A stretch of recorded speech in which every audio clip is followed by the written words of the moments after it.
प्यारे बच्चों, नमस्कार। भूगोल एक महत्वपूर्ण विषय है। भूगोल की दो महत्वपूर्ण शाखाएं होती हैं, भौतिक भूगोल और मानव भूगोल। भौतिक भूगोल के बारे में आपने कक्षा 11 में काफ़ी विस्तार से पढ़ा था। कक्षा 12 में आप मानव भूगोल के बारे में पढ़ेंगे कि मानव भूगोल क्या है, मानव भूगोल की परिभाषा, मानव भूगोल की प्रकृति और इसका विषय क्षेत्र।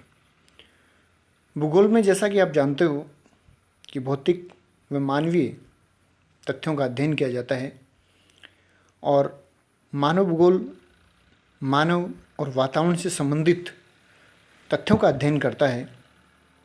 भौतिक और सांस्कृतिक वातावरण के बीच जो संबंध स्थापित होते हैं उनका अध्ययन मानव भूगोल में किया जाता है। भौतिक पर्यावरण प्रकृति, स्थलमंडल, जलमंडल, वायुमंडल हैं, जबकि सांस्कृतिक पर्यावरण मनुष्य द्वारा निर्मित प्रकृति पर कोई भी पक्ष जो मनुष्य के प्रभाव से बना है, मनुष्य की क्रियाओं से बना है, वो सांस्कृतिक पर्यावरण है। तो भौतिक और सांस्कृतिक इन दोनों के बीच जो संबंध है वो मानव भूगोल में किया जाता है। स्थान विशेष पर घटित होने वाली घटनाओं का विवरण, घटित होने वाली घटनाओं के कारण आदि समस्त तथ्यों का अध्ययन मानव भूगोल में होता है।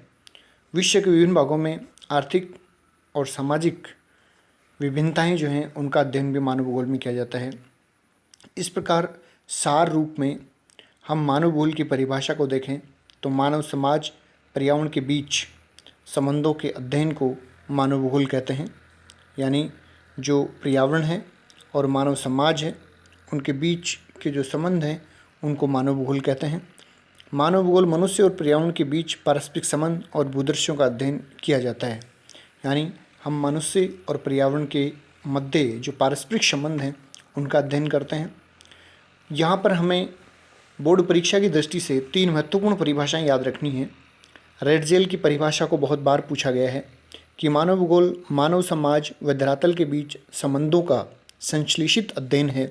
रेडजेल की परिभाषा में एक संश्लेषण शब्द है, ये बहुत महत्वपूर्ण है कि रेडजेल ने कहा है कि मानव भूगोल मानव समाज व धरातल के बीच संबंधों का एक संश्लेषित अध्ययन है।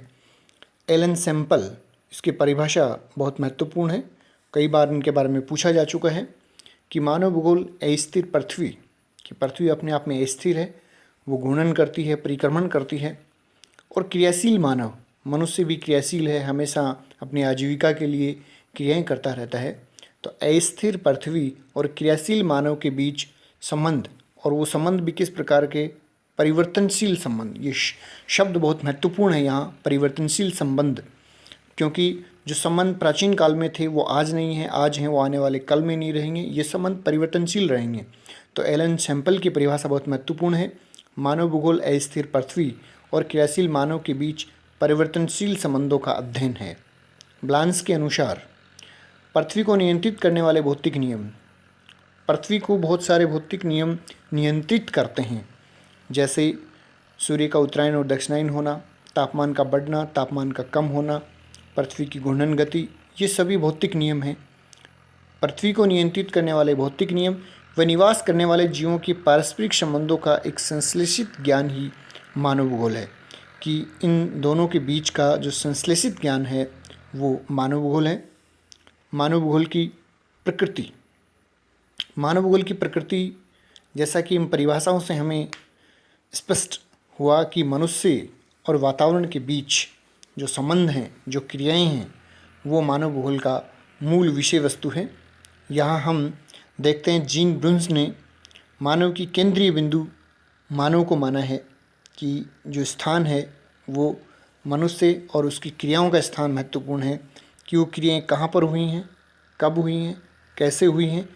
इन सब प्रश्नों का उत्तर देने का प्रयास इस मानव भूगोल की प्रकृति में किया जाता है। मानव भूगोल की प्रकृति को पारिस्थितिक समायोजन के रूप में भी देखा जा सकता है